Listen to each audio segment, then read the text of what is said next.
Emperor Malik Ro stood on the observation deck of humanity's triumph, the massive space station that served as the capital of the human commonwealth. 2 years had passed since humanity withdrew from the Galactic Council. 2 years of incredible growth and expansion that had transformed humans from a junior species into the dominant force in 3 galaxies.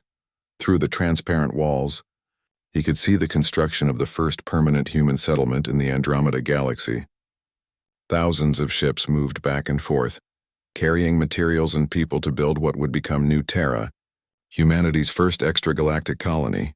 "Your Majesty," said Ambassador Beksu, approaching with a respectful bow. She was humanity's new external relations specialist, though her job was very different from what galactic diplomats had done before. Instead of asking for permission, she granted it. Instead of negotiating as equals, she dictated terms. "The latest reports from our expansion fleets," she continued, handing him a data tablet. "Admiral Yu Hyun's forces have secured 47 star systems in the past 6 months. Governor Kang Mi reports successful establishment of mining operations in the Magellanic Clouds." Malik Ro smiled as he read the reports. Humanity's expansion had been incredible. Without the restrictions imposed by galactic law, human colonies could be established anywhere suitable worlds were found. Advanced terraforming technology turned marginal planets into garden worlds in months instead of decades. "Any word from the former Galactic Council?" he asked. Beksu's expression became amused. "They're calling themselves the Regional Species Coordination Committee now. High Arbiter Morgan has been sending increasingly desperate messages requesting dialogue. Some of the member species are asking for humanitarian aid." Humanitarian aid. The irony was not lost on either of them. The same species that had tried to force humanity into submission were now begging for help. "Show me the latest intelligence reports," Malik Ro said. Beksu activated a holographic display that showed the current state of the galaxy. Most of it was marked in blue, indicating human-controlled space. Small pockets of red showed areas still under alien control, but even those were shrinking as more species requested human protection. "The Saurian Empire has lost 12 systems to the Ravager clans," Beksu reported. "They're requesting human military intervention. The Aquarian Federation's trade network has collapsed completely. They want to join our economic zone. The Luminary Collective is asking for refugee status for their entire species." Malik Ro studied the display. Where once dozens of independent species had controlled their own territories, now most of the galaxy was either directly controlled by humans or under human protection. It wasn't because humans had conquered anyone. It was because the aliens had nowhere else to turn. "What about our production capabilities?" he asked. "Exceeding all projections, Your Majesty. Without galactic environmental restrictions, our industrial output has increased by 400%. Our shipyards are producing new vessels faster than we can crew them. Our agricultural worlds are feeding not just human colonies, but 16 alien species that requested food aid." On the bridge of the flagship Unstoppable, Admiral Yu Hyun was reviewing the latest reports from her exploration fleets. Her ships were using propulsion technology that made them faster than anything the galaxy had ever seen. They could travel between galaxies in days instead of years. "Admiral," reported Captain Li Huan, "the scouting mission to the Triangulum Galaxy has found over 200 habitable worlds. No signs of intelligent life, but plenty of resources." Admiral Yu Hyun nodded. Humanity's expansion was no longer limited to the Milky Way. Human ships were exploring and claiming territory across multiple galaxies. Soon the human commonwealth would span a significant portion of the known universe. "Any resistance from local species?" she asked. "No, ma'am. Most of the species we encounter are still using technology that's centuries behind ours. They usually request to join the Commonwealth rather than fight us." Meanwhile, in what used to be Galactic Council space, High Arbiter Morgan was holding an emergency meeting of the Regional Species Coordination Committee. The chamber was much smaller now. Many species had left to join the human Commonwealth. Others had been conquered by hostile forces. A few had simply disappeared. Their civilizations collapsed without the economic and military support that humans had provided. "Honored delegates," Morgan began, though his light was much dimmer than it used to be. "We must face the reality of our situation. The human withdrawal has resulted in the collapse of galactic civilization as we knew it." Councillor Vexthai, the Saurian who had originally pushed for restrictions on humanity, spoke up. His voice was much quieter than before. "Perhaps it's time to consider negotiating with the human Commonwealth. They might be willing to establish trade relationships. There were murmurs of agreement from around the chamber. The proud alien species who had once demanded that humanity submit to their authority were now hoping that humans might be generous enough to help them. "I've been monitoring human communications," reported Counselor Ashitari. Her light was flickering with exhaustion. "They're not ignoring us out of spite. They're genuinely busy with expansion and development. We're simply not relevant to their plans anymore." That was the most painful realization of all. Humanity hadn't destroyed the Galactic Council out of revenge. They had simply moved beyond the need for it. The galaxy that had once seemed so large and important to the alien species was now just a small part of human space. Governor Kang. Mai was standing on the observation deck of New Sol Station in the large Magellanic Cloud, humanity's first permanent settlement outside the main galaxy. Around her, construction crews were building the infrastructure for what would become a major population center. "Governor," said her assistant, "we're receiving communication requests from several species in the Outer Rim. They want to discuss joining the Commonwealth." Kang Mi wasn't surprised. Word was spreading about the benefits of human citizenship. Species that joined the Commonwealth gained access to advanced technology, economic prosperity, and protection from hostile forces. The only requirement was accepting human law and human leadership. "Schedule meetings with their representatives," she said, "but make sure they understand the terms. Full citizenship requires complete integration into human society." Back on humanity's triumph, Emperor Malik Ro was meeting with refugee representatives from various alien species. The chamber was filled with beings who had once considered humans to be inferior. Now they were hoping to become human citizens. "Your Majesty," said a crystalline entity whose world had been destroyed by the void spawn, "my people offer our knowledge of quantum crystallography in exchange for citizenship and protection. My species can provide skilled labor for your construction projects," added an Aquarian diplomat whose federation was on the verge of collapse.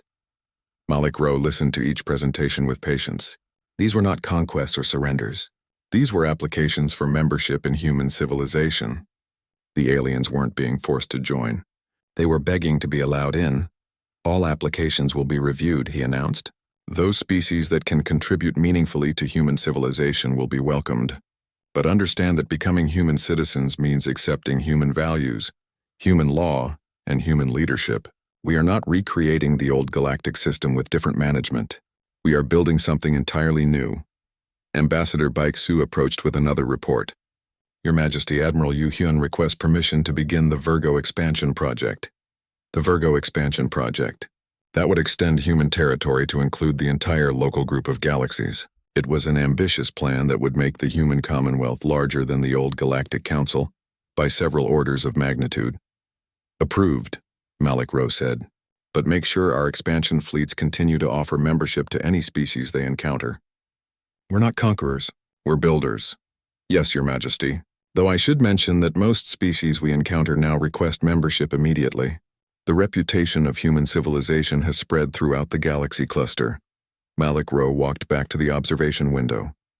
In the distance, he could see human ships arriving with new refugees from failed alien governments. Each ship carried beings who had once thought themselves superior to humanity. Now they were hoping to become part of something greater than anything their old civilizations had achieved. "What about the old Galactic Council?" he asked. "High Arbiter Morgan has been requesting a formal meeting for months. He wants to discuss establishing the Regional Species Coordination Committee as a protectorate of the human commonwealth." A protectorate. The species that had once demanded humanity submit to their authority now wanted to become a protected territory under human management. "Schedule a meeting," Malik Ro said, "but make it clear that we're not negotiating as equals. If they want human protection, they accept human terms. No exceptions." As the sun set over New Terra in the Andromeda Galaxy, human children were being born who would never know a universe where humanity was not the dominant species. They would grow up in a civilization that spanned multiple galaxies, protected by fleets that could destroy entire star systems, supported by technology that seemed like magic to the species that had once ruled the galaxy. Fleet Admiral Korthak stood on the bridge of his flagship, looking out at the largest military fleet in galactic history. 3,000 ships from dozens of species had been assembled for one purpose: to bring humanity back to the negotiating table. The fleet stretched out in all directions, a display of power meant to intimidate any species into submission. 8 months had passed since humanity withdrew from galactic society. 8 months of economic collapse, political chaos, and military disasters. The Galactic Council had decided that enough was enough. They would force the humans to return whether humans wanted to or not. Commander Brixtel, report on your sector's readiness, Korthax ordered. Commander Brixtel was an Aquarian, one of the amphibian species that lived in both water and air environments. His blue-green skin glistened under the bridge lights. He commanded the fastest ships in the fleet, designed for quick strikes and rapid pursuit. Sir, all vessels in Strike Group 7 are ready for deployment. We have the most recent human colony coordinates from our intelligence networks. Korthax nodded. Intelligence networks. That was a generous term for what they actually had. Most of their information about human locations was months old. The aliens had discovered that humans were very good at disappearing when they wanted to. What about the Sol system? Korthax asked. Surely the humans cannot have evacuated their homeworld. His intelligence officer, a multi-eyed creature from the observer species, checked his reports. Sir, long-range scans of the Sol system show unusual activity. Earth appears to be heavily fortified. We're detecting energy signatures that don't match any known human technology. That was the problem.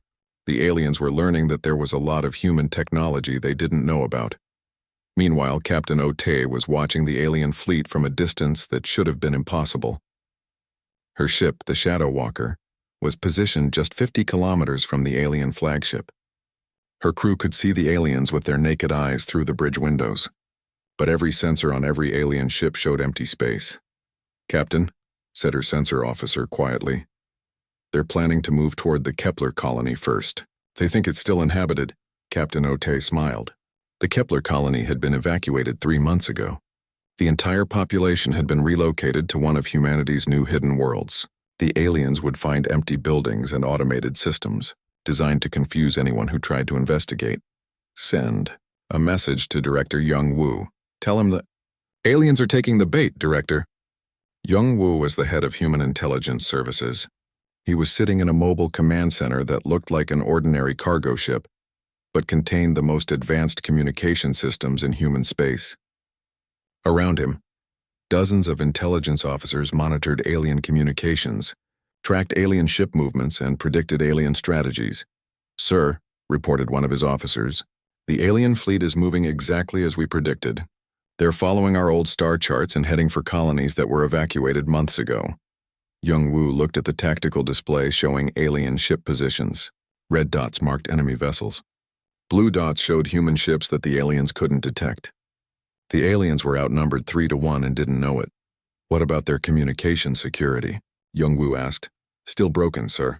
We're reading every message they send. They have no idea we can decrypt their signals so easily. The alien fleet had a different problem. They couldn't find any humans to negotiate with. Every human colony they visited was either empty or defended by systems that made no sense. Commander Brixtel led his strike group to the agricultural world called New Harvest. According to their intelligence, 2 million humans lived there, growing food for export to other human colonies. When his ships arrived, they found a world that had been stripped clean. Every valuable resource was gone. Every piece of useful equipment had been removed. The only things left behind were buildings and roads. Sir, reported his scanning officer, we're detecting automated defense platforms around the planet. They're not attacking, but they're tracking our movements. Brixtel studied the readings. The defense platforms used energy signatures he had never seen before. Their weapons looked powerful enough to destroy his entire strike group. Send a message to the surface. Demand that human representatives report for negotiations. The response came immediately, broadcast on all frequencies. This world has been voluntarily evacuated by its human population. Any attempt to land military forces will be considered an act of war. You have 10 minutes to leave this system. The message was delivered by a computer, not a human. Brixtel realized that he was talking to machines, not people. The humans had left robots behind to handle unwanted visitors. Sir, his tactical officer said nervously, those defense platforms are powering up weapons. I recommend we withdraw. Fleet Admiral Korthax was having his own problems at the Titan mining station. The facility was supposed to be humanity's largest industrial complex in space. When his fleet arrived, they found a station that had been completely dismantled. Humans had taken every piece of valuable equipment and left behind empty metal frameworks. But that wasn't the strangest part. The strangest part was that no one had seen them do it. The station had been monitored by alien intelligence services. 3 weeks ago, it was fully operational with 50,000 human workers. Now it was an empty shell. How is this possible? Korthax demanded. His intelligence officer studied the readings. Sir, our sensors showed traces of advanced transporter technology. The humans appear to have moved their entire operation, including the workers, to an unknown location. Transporter technology? Humans don't have transporter technology. Apparently they do, sir. The alien fleet continued their search, growing more frustrated with each empty system they found. Humans seemed to have vanished from the galaxy like smoke in the wind. Former diplomat Seo Min was watching the alien fleet's movements from her office on the hidden world called New Earth. She had been humanity's liaison to the Galactic Council for 10 years before the withdrawal. Now she used her knowledge of alien psychology to help predict their next moves. They're getting desperate, she reported to Director Young. Woo! Admiral Korthax is under pressure from the Council to show results. He'll probably try something dramatic soon. What kind of dramatic? Young Woo asked. They'll head for Earth. They know humans can't abandon their homeworld. Young Woo smiled. Let them come. Earth has some surprises waiting. 3 days later, the alien fleet arrived at humanity's home system. What they found there made them question everything they thought they knew about human capabilities. Earth's moon was no longer a natural satellite. It had been transformed into a massive fortress covered with weapon systems and defensive screens. The asteroid belt contained thousands of automated defense platforms, each one more advanced than the best alien military technology. Most shocking of all, human ships were everywhere. Not the small fleet the aliens expected to find, but hundreds of vessels using propulsion systems that seemed to ignore the normal laws of physics. They moved faster than anything should be able to move, changed direction without slowing down, and appeared on sensors one moment before disappearing the next. Sir, reported Korthax's sensor officer, his voice shaking, we're counting over 800 human vessels in this system. Our intelligence said humanity had fewer than 200 ships total. Korthax stared at the tactical display in disbelief. How many of those ships are new designs? All of them, sir. We don't recognize any of the human vessel types. Their energy signatures are completely different from anything in our database. Captain Ote was still following the alien fleet in her invisible ship. Now she had company. Dozens of other stealth vessels surrounded the alien formation. The aliens had no idea they were being watched from every direction. Should we reveal ourselves? Asked her tactical officer. Not yet, Ote replied. Let them make the first move. Fleet Admiral Korthax tried to establish communication with the human fleet. His message was simple. This is Fleet Admiral Korthax of the Galactic Council Defense Force. We demand that human representatives report for immediate negotiations regarding your return to galactic society. The response came from a human ship that appeared right in front of his flagship without warning. It was twice the size of his vessel and covered with weapons that made his military experts nervous. This is Admiral Park Hyun of the Human Defense Force. You are in violation of human territorial space. You have 30 seconds to begin withdrawing your fleet or you will be removed by force. Korthax couldn't believe what he was hearing. We represent the combined military forces of 40 species. You cannot threaten us. 20 seconds. Admiral Park Hyun replied calmly. Around the alien fleet, space began to fill with human ships that materialized from nowhere. They appeared behind every alien vessel, above and below the fleet formation, in positions that should have been impossible to reach undetected. Sir, Korthax's tactical officer reported in a panic. We're surrounded. There are over 3,000 human ships in attack positions. They're jamming our communications and targeting our weapon systems. Fleet Admiral Korthax looked at his displays and realized that his great fleet was helpless. The humans had been watching them from the moment they left Council space. Trade Director Zilnoth stood before the emergency session of the Galactic Council. His 8 legs shook with worry. His 4 arms held data tablets showing numbers that made no sense. The insectoid Catherian had been managing galactic trade for 40 years. He had never seen anything like this. "Honored counselors," he began, his voice clicking and buzzing in the way of his species. "The economic situation is worse than we predicted, much worse." High Arbiter Morgan floated at the center of the chamber. His energy form flickered with anger.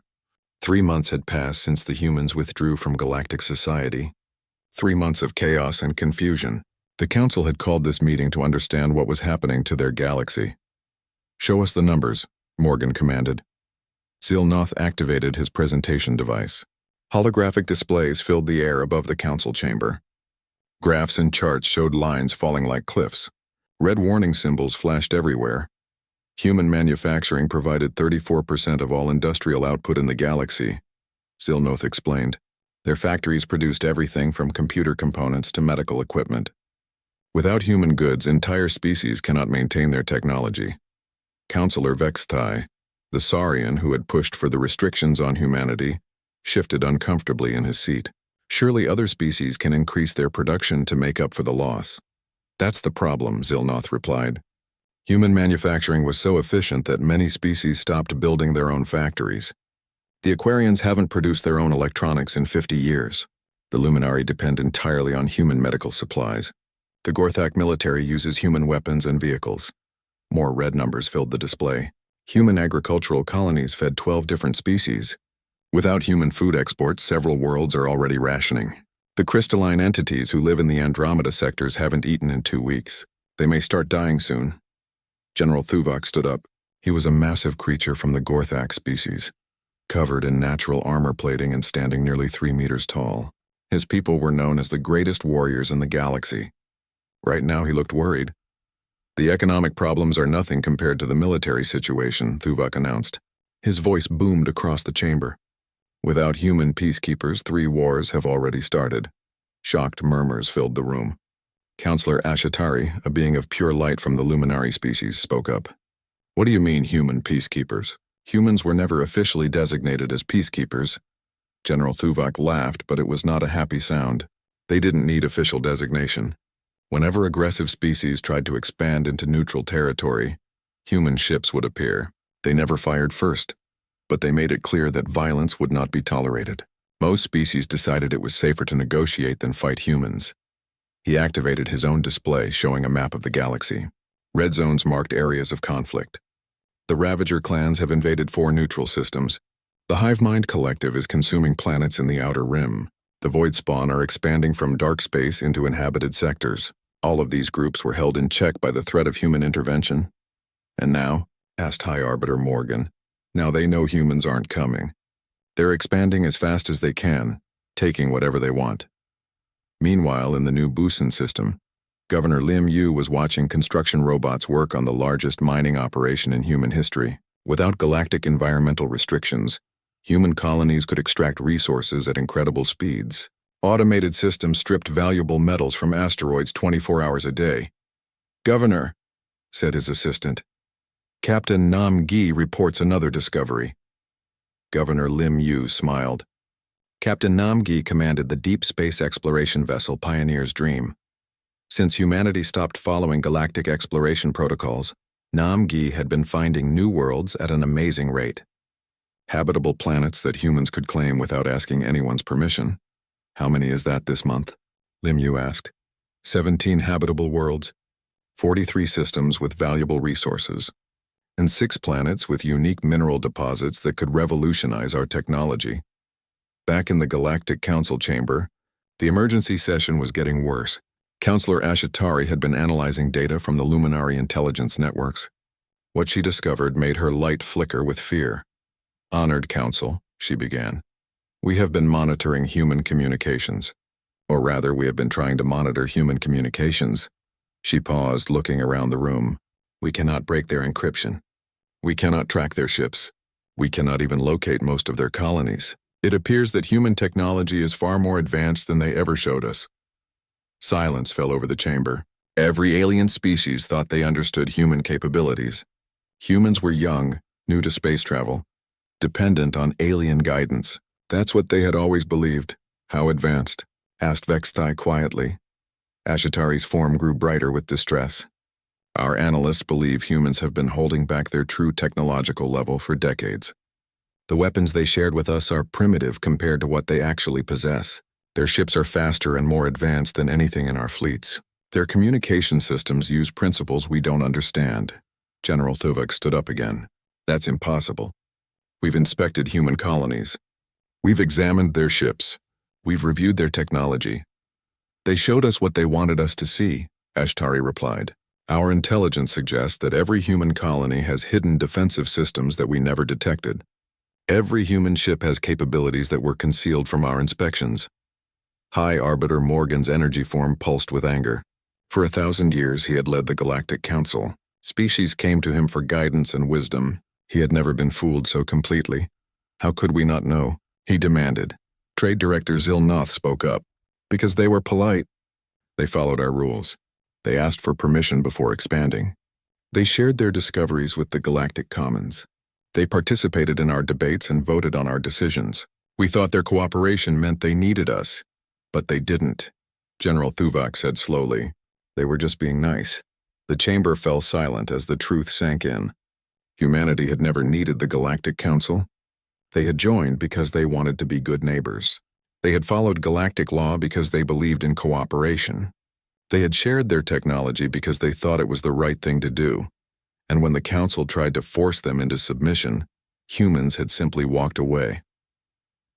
What do we do now? Asked Counselor Vexithai. Before anyone could answer, an alarm began sounding throughout the station. Emergency lights flashed red. A voice over the communication system announced, "Priority message incoming from the Outer Rim Defense Fleet." The message played for the entire Council to hear. The voice belonged to Admiral Kreshita of the Aquarian Navy. "Council Station, we have a situation. The Ravager clans have broken through our defense lines. They are heading for inhabited systems. We need immediate military support." Another message followed immediately.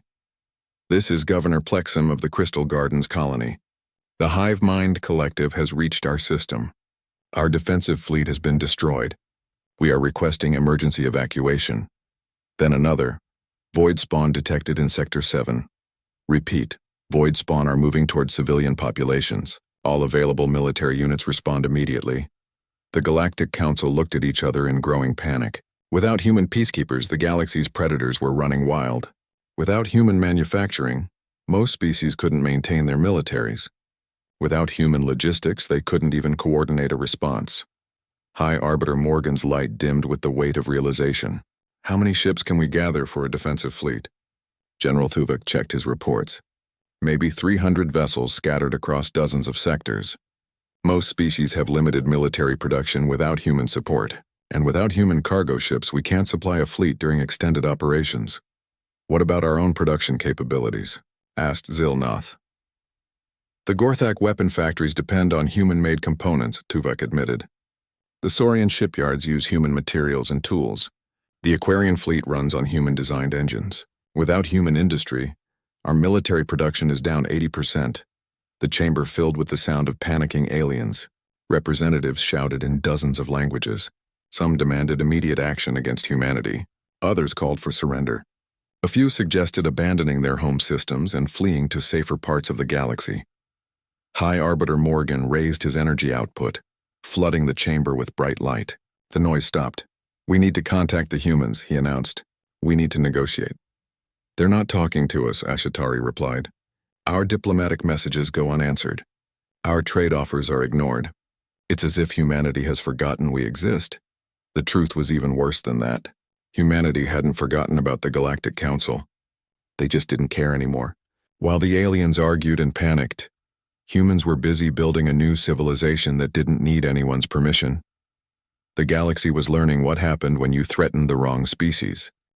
President Kim Da stood in the Oval Office on Earth, looking out the window at the city below. People were going about their normal lives. They had no idea that everything was about to change. In less than an hour, she would make the most important speech in human history. The message from Ambassador Kang Wu had arrived 2 days ago. Protocol 7. She had hoped never to use those words. For 20 years, humanity had prepared for this moment while praying it would never come. Now the time had arrived. "Madam President," said Admiral Choi Bin, entering the room. He was the head of Human Space Command, a tall man with gray hair and eyes that had seen too many battles. All fleet commanders are ready. Every ship is in position. Kim Da nodded. How long until we are completely separated from their networks? Dr. Yune estimates 6 hours, Admiral Choi Bin replied. The quantum communication relays will be shut down one by one. Our own network will replace them as we go. Dr. Yune was the smartest person Kim Da had ever met. The physicist had spent 15 years developing technology that the aliens didn't even know existed. Today that work would prove its worth. And the colonies? Kim Da asked. Hansol reports that all colonial governors have opened their sealed orders. Every colony is activating emergency protocols. The aliens are going to be very surprised. Hansol was the director of colonial affairs. He had been placing those sealed orders for a decade. Each human colony had received them, with instructions not to open them unless Protocol 7 was activated. Inside each envelope were detailed plans for complete independence from galactic infrastructure. Kim Da walked to her desk and picked up a small device. It looked simple, but it would broadcast her message to every human settlement across dozens of star systems. More importantly, it would broadcast to every alien communication network in the galaxy. She wanted the aliens to hear what came next. It's time, she said. The red light on the device activated. Kim Da took a deep breath and began to speak. My fellow humans, wherever you may be in this galaxy, I speak to you today at a turning point in our history. 48 hours ago, the Galactic Council demanded that we surrender our freedom. They wanted to control our military, limit our expansion, and take our technology. They threatened us with economic sanctions and military action if we refused. Kim Da paused. Across the galaxy, humans stopped what they were doing and listened. We have refused. Today I announce that humanity withdraws from all galactic treaties, trade agreements, and diplomatic protocols. We are ending our membership in the Galactic Council. We are taking control of our own destiny. On the space station called New Horizon, Captain Nam Ri was watching alien traders load cargo onto their ships. The traders had brought rare metals to trade for human-manufactured goods. It was supposed to be a routine transaction. Then Nam Ri received the president's message. He activated the station's communication system. Attention all non-human vessels. You have 30 minutes to depart this station. All trade agreements are terminated immediately. Safe passage is guaranteed if you leave now. The alien traders couldn't believe what they were hearing. Some of them argued. Others demanded to speak to human authorities. Nam Ri simply repeated his message. After 25 minutes, the alien ships began to leave. Their cargo holds were full of goods they could no longer deliver. On the colony world called New Seoul, Governor Lim Yu was activating systems that had been hidden for years. Massive defensive platforms rose from underground bunkers. Weapon systems that looked like mining equipment revealed their true purpose. The aliens had inspected this colony dozens of times and never suspected what they were really looking at. Dr. Yune was in her laboratory beneath the mountains of Tibet. Around her, hundreds of technicians worked to complete humanity's separation from galactic communication networks. The aliens thought humans needed their quantum relay system to talk between star systems. They were wrong. Quantum entanglement cascade is stable, reported one technician. Independent. Network is online, said another. All human colonies are connected through our own system, announced a third. Dr. Yune smiled. The aliens had taught humans about quantum communication 20 years ago. What they didn't know was that humans had improved on the design immediately.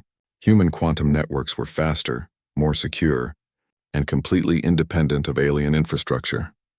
Begin disconnection from galactic network, she ordered. One by one, the relay stations that connected human worlds to the galactic communication grid went dark. To the aliens, it looked like human civilization was disappearing. Admiral Choi Bin was aboard the flagship Indomitable, positioned just outside Earth's solar system. Around him, the human space fleet had taken defensive positions. Every ship was ready for battle, but their orders were clear. Defend if attacked, but do not fire first. Admiral, reported Captain Park Soo. Alien vessels are demanding explanations. They want to know what we're doing. Tell them we are securing human territory, Admiral Choi Bin replied. They are free to leave any time. Sir, some of their ships are moving to surround us. Admiral Choi Bin looked at his tactical display. Dozens of alien vessels were trying to form an encirclement around the human fleet. It was a classic intimidation tactic. The aliens wanted to show that they had more ships, bigger guns, stronger shields. Activate stealth systems, he ordered. What happened next would be talked about for generations. Half of the human fleet simply vanished from all sensors. The aliens could see them with their eyes, but their instruments showed empty space. The remaining human ships spread out in attack formations that should have been impossible for such a small force. The alien commanders suddenly realized that they had no idea what human ships could actually do. On the trading world of Commerce Hub, alien merchants were panicking. Human cargo ships had been delivering goods there for decades. The station's economy depended on human trade routes. Now every human vessel was turning around and heading home. Station Commander Zilnoth was an insectoid creature from the Cytherian species. He had 8 legs, 4 arms, and compound eyes that could see in multiple spectrums. Right now, those eyes were watching his profit margins collapse in real time. Contact the human vessels, he ordered his staff. Offer them bonus payments. Double their usual fees. Sir, replied his assistant, the humans are not responding to any communications. They've cut all connections to galactic networks. Zilnoth felt something like panic. Human shipping handled 60% of all interstellar cargo. Without them, half the galaxy's economy would stop working. Back on Earth, President Kim Da was receiving reports from across human space. Every colony had successfully activated their independence protocols. Every human ship had withdrawn from alien space. Every human trader had terminated their contracts and headed home. Madam President, said Han Sol, the colonial governors are requesting permission to begin Phase 2 operations. Phase 2. Kim Da had hoped they would never need to go that far. Phase 2 meant humanity would start expanding without asking permission from anyone. Approved, she said. Dr. Yoon A reports that our networks are completely independent. Admiral Choi Bin added, the aliens can no longer monitor our communications or track our movements. President Kim Da walked back to the window. The sun was setting over the city. Somewhere out in space, the Galactic Council was probably meeting an emergency session. They were probably demanding that humanity return to negotiations. They were probably making threats. Let them talk, she thought. Humanity had been preparing for this day for 20 years. Every human colony had hidden resources. Every human ship had secret capabilities. Every human scientist had been working on projects the aliens knew nothing about. The galaxy was about to learn what humans could do when they stopped being polite. Admiral, she said, how long until the aliens realize what's happening? Admiral Choi Bin checked his reports. Intelligence suggests they're still trying to understand how we disconnected from their networks so quickly. They have no idea about our independent systems or hidden capabilities. Good. Let's keep it that way as long as possible. President Kim Da turned away from the window. Tomorrow would bring new challenges. The aliens would not give up easily. They would try to force humanity back into their system of control. They would threaten and bluster and make demands, but humanity was no longer listening. For the first time in 300 years, humans were completely free to make their own choices. The galaxy would have to live with the consequences. Ambassador Kang Wu walked through the long metal halls of Galactic Council Station Omega 7. His black shoes made soft sounds on the smooth floor. He had been doing this walk for 15 years now. Today felt different. Today felt like the last time he would make this journey. The station floated in space around a planet called Nexus Prime. It was supposed to be neutral ground where all species could meet safely. Kang Wu had believed in that idea once. Now he wondered if humans were the only ones who actually meant it when they talked about fairness. Behind him walked Park Jin, his military advisor. Park Jin was younger than Kang Wu but had sharp eyes that missed nothing. He carried a small device that looked like a normal tablet, but could send messages across the galaxy in seconds. Today, that device might change everything. Sir, Park Jin said quietly. Captain Lee. So reports the ship is ready. All crew members are at their stations. Kang Wu nodded. Captain Lee. So commanded the human escort vessel called Determination. It waited just outside the station, looking small next to the massive alien warships that surrounded them. Those alien ships were supposed to be for protection. Kang Wu knew better. They were there to make sure humans remembered their place. The meeting room was huge. It had to be. Some of the alien species were very large. The ceiling stretched high above and the walls curved in a circle. Hundreds of different aliens sat in their special seats. Each species had their own section. The humans had 12 seats. Some alien species had over 100. At the center of the room floated High Arbiter Morgan. He was an ancient energy being who looked like bright light shaped like a person. His voice could be heard by every creature in the room, no matter what kind of ears they had. Morgan had led the Galactic Council for over 1,000 years. He was older than human civilization itself. The Council will now hear the proposal regarding human territorial expansion and resource allocation, Morgan announced. Kang Wu felt his stomach tighten. He already knew what the proposal would say. The aliens had been planning this for months. They thought humans were getting too strong, too independent. It was time to put them back in their place. Counselor Vexthai stood up. He was a saurian, which meant he looked like a giant lizard that walked on 2 legs. His scales were dark green and his yellow eyes were cold. Vexthai had never liked humans. He thought they were too young, too wild, too dangerous. The proposal is simple, Vexthai said. His voice was rough and deep. Humans will give up mining rights on all colony worlds except those specifically approved by this council. They will limit their military development to weapons we approve. They will share 40% of all new technology with the Galactic Commons. Most importantly, they will expand to no more than 3 new star systems in the next 100 years. The room erupted in sounds of agreement. Aliens chittered, roared, sang, and made noises that humans had no words for. Kang Wu sat still and listened. His face showed nothing, but inside he was counting. How many species supported this? How many stayed quiet? How many would dare to speak for humanity? The answer was 0. Not one alien species spoke against the proposal. Furthermore, Vexthai continued, all human military vessels will submit to regular inspections by Council forces. Any human colony that refuses these terms will face immediate economic sanctions. If sanctions fail, military intervention is authorized. More sounds of approval filled the room. Kang Wu looked around at faces he had worked with for years. Some looked excited. Others looked worried, but not about humans. They were worried about what would happen if humans said no. High Arbiter Morgan's light grew brighter. Ambassador Kang Wu, you may respond on behalf of humanity. Kang Wu stood slowly. Every alien eye in the room watched him. He had given many speeches in this room. He had argued for human rights, human dignity, human equality. He had always been polite. He had always followed the rules. He had always tried to find compromise. Today was different. Honorable counselors, Kang Wu began, his voice calm and steady. I have served as Earth's ambassador for 15 years. In that time, I have watched this council make many decisions. Some were wise. Some were fair. Some protected the weak and guided the strong. He paused and looked around the room. This proposal is none of those things. Some aliens shifted uncomfortably. They were not used to humans speaking so directly. You ask us to give up our right to defend ourselves. You ask us to limit our growth while others expand freely.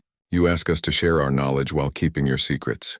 You ask us to submit to your authority while offering nothing in return except the promise not to attack us. Kang Wu's voice grew stronger. You mistake our participation in this council for dependence on it. You mistake our patience for weakness. You mistake our cooperation for surrender. Vexthai stood up angrily. Humans are a young species. You have been in space for less than 300 years. You should be grateful for our guidance. Grateful? Kang Wu smiled, but it was not a happy smile. Should we be grateful that you want to limit us to 3 star systems while the Saurians claim 12 new worlds each decade? Should we be grateful that you want our technology while hiding your own? Should we be grateful that you threaten us with war if we refuse your demands? The room was getting loud now. Aliens were arguing with each other in dozens of languages. Some demanded that Kang Wu apologize.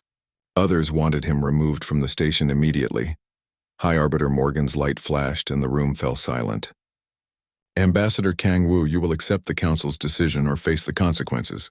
Kang Wu looked at Park Jin and nodded once.